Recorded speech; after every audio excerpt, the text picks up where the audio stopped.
je suis en ligne avec Mohamed Meshmash. Bonjour. Bonjour. Vous êtes fondateur de la coordination nationale Passons-nous et vous êtes porte-parole du collectif Assez le feu. Hier, le journal Le Monde publiait un article qui dressait un état des lieux de ce qui se passait dans certains quartiers, avec une augmentation très importante de demandes dans les associations de nourriture, de colis, et c'est en particulier ce qui se passe pour votre association. C'est cela? Racontez-nous un petit peu ce à quoi vous avez assisté depuis plusieurs semaines. Oui, tout à fait. C'est dû tout simplement avec cette crise sanitaire. C'est des problèmes qui existaient depuis très longtemps, qu'on dénonçait depuis un certain temps en termes de justice sociale. Et avec ce virus, c'est puissance 4, puissance 5. Et il y a toutes les personnes qui n'étaient pas dans le radar, qui sortent des radars et qui aujourd'hui sont devenues visibles. Donc en gros, on a toutes ces familles qui, pour certaines, sont au chômage partiel, des enfants qui sont à la cantine, qui mangeaient à la cantine, qui ne sont plus à la cantine, des familles qui clairement finissaient de trouver fin de mois par des petits boulots par-ci par-là. Donc on a effectivement un manque à gagner au niveau du porte-monnaie. Donc on a compris que les gens effectivement ils étaient dans la demande alimentaire et nous on a réagi assez rapidement dans l'urgence pour pouvoir essayer de combler ce manque par des colis alimentaires. Et c'est ce que vous avez initié à Clichy-sous-Bois. Comment est-ce que vous trouvez les denrées aujourd'hui? Comment vous faites pour justement vous approvisionner? Écoutez, ça me permettait de faire un appel. On demande aujourd'hui aux grandes distributions s'ils peuvent nous ouvrir leurs portes pour pouvoir effectivement nous faire des dons alimentaires sur des choses qui vont, au lieu ne pas être consommées, de pouvoir nous les donner. Nous, on saura quoi en faire. Sachant que les familles sont extrêmement, pour certaines, en difficulté et que ça permettra à ces familles de pouvoir en bénéficier. Sinon, on travaille avec du réseau. Je veux dire, on a la Fondation Abbé Pierre qui clairement nous soutient, la ville de Clichy qui nous met la logistique. On a des réseaux, des amis à Rungis qui récupèrent des palettes. On a les Restos du Cœur de Villepinte qui, une fois qu'ils ont distribué l'ensemble de leurs antennes et le reste de la marchandise nous les donnent. Et on se débrouille comme ça pour récupérer un maximum de denrées alimentaires, fruits, légumes, boissons, produits laitiers, tout simplement pour pouvoir acheminer tout ça sur Clichy-sous-Bois et ensuite mettre en place la distribution avec toutes les normes d'hygiène et de sécurité.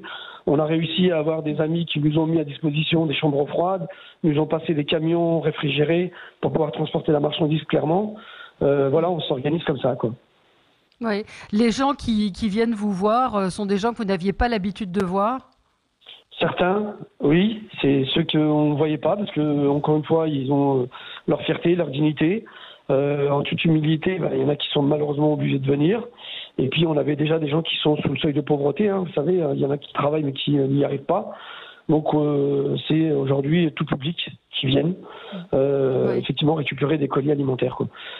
Ouais. Donc on sait qu'aujourd'hui le gouvernement a effectivement mis une prime exceptionnelle pour les familles les plus modestes. C'est une bonne chose. Bon, ce que je trouve dommage, c'est qu'elle va arriver que le mois prochain. Et nous, on ne s'est pas lié à cette urgence parce que c'est tout de suite, c'est maintenant que les gens en ont besoin, quoi. Donc, il faut essayer de trouver des alternatives. Oui, il faut savoir effectivement que souvent, pour certains enfants, le repas à la cantine était le principal repas de la journée et qu'aujourd'hui, au-delà de ça, il y a 2 repas à faire. Le petit déjeuner, le repas du midi, ça fait même 3 et le soir, et que il y a plus, si on est en chômage partiel, on n'a pas plus forcément les moyens aujourd'hui d'aller s'approvisionner. C'est ça, c'est-à-dire que c'est tous ces coûts supplémentaires qu'on n'avait pas. Le manque à gagner, il est là. Et encore pire que ça, c'est qu'aujourd'hui, y compris les familles qui sont soutenues, qui ont des aides, des prestations pour payer une partie du loyer. Il y a les allocations familiales et autres. Ouais. Voilà, mais ça ne suffira pas parce qu'aujourd'hui, tout ce manque à gagner, dans le porte-monnaie, a un coût. Ensuite, vous avez les charges, puisque vous êtes plus nombreux à la maison, l'électricité, l'eau. Tout ça, ça se cumule et on va se retrouver malheureusement, si on ne prend pas à bras le corps en amont le problème, c'est qu'il y aura énormément d'impayés de loyer, parce que les gens nous l'ont dit, Si on doit payer le loyer ou manger, on fera manger nos enfants pour éviter qu'ils meurent de faim. Et puis on va se retrouver malheureusement sur des dommages collatéraux. Derrière, il y aura des impayés de loyer. Qui dit impayé de loyer dira après expulsion. Donc je pense qu'il faut absolument que là aussi, les bailleurs, ou je sais que la Fondation Abbé Pierre travaille sur un fonds de solidarité d'impayés, pour les impayés, puis qu'à partir de là, les bailleurs pourront peut-être, si ce fonds existe, aller tout simplement récupérer les impayés dans ce fonds de solidarité d'impayés, quoi. Donc il faut absolument qu'on réfléchisse à tout ça, parce que c'est toute cette chaîne-là qui aujourd'hui, un problème emmène un autre problème, et si on n'arrive pas à essayer d'arrêter cette hémorragie, on va se retrouver après le confinement avec d'autres soucis, quoi. Ouais. Et alors, on vous a reproché aussi de pousser les gens à ne pas respecter le confinement en venant chercher ces colis.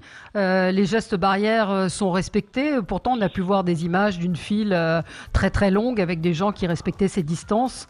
Les autorisations dérogatoires, il faut le dire aux gens, autorisent la population à se rendre dans les centres pour se faire aider.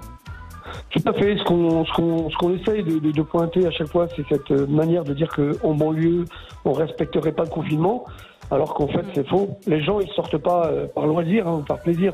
Ils sortent par nécessité. Et je vous assure que toutes les normes de sécurité sont mises en place. D'ailleurs, y compris la police municipale de la ville de Clichy veille avec nous à ce que les choses soient respectées, quoi.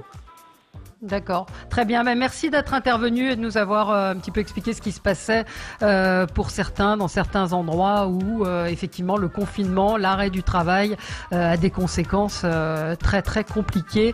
Merci Mohamed Meshmach d'avoir été avec nous. On se retrouve nous dans un instant avec vous sur Sud Radio. On va revenir sur l'intervention hier du Premier ministre. Longue intervention. Qu'en avez-vous retenu? À tout de suite sur Sud Radio.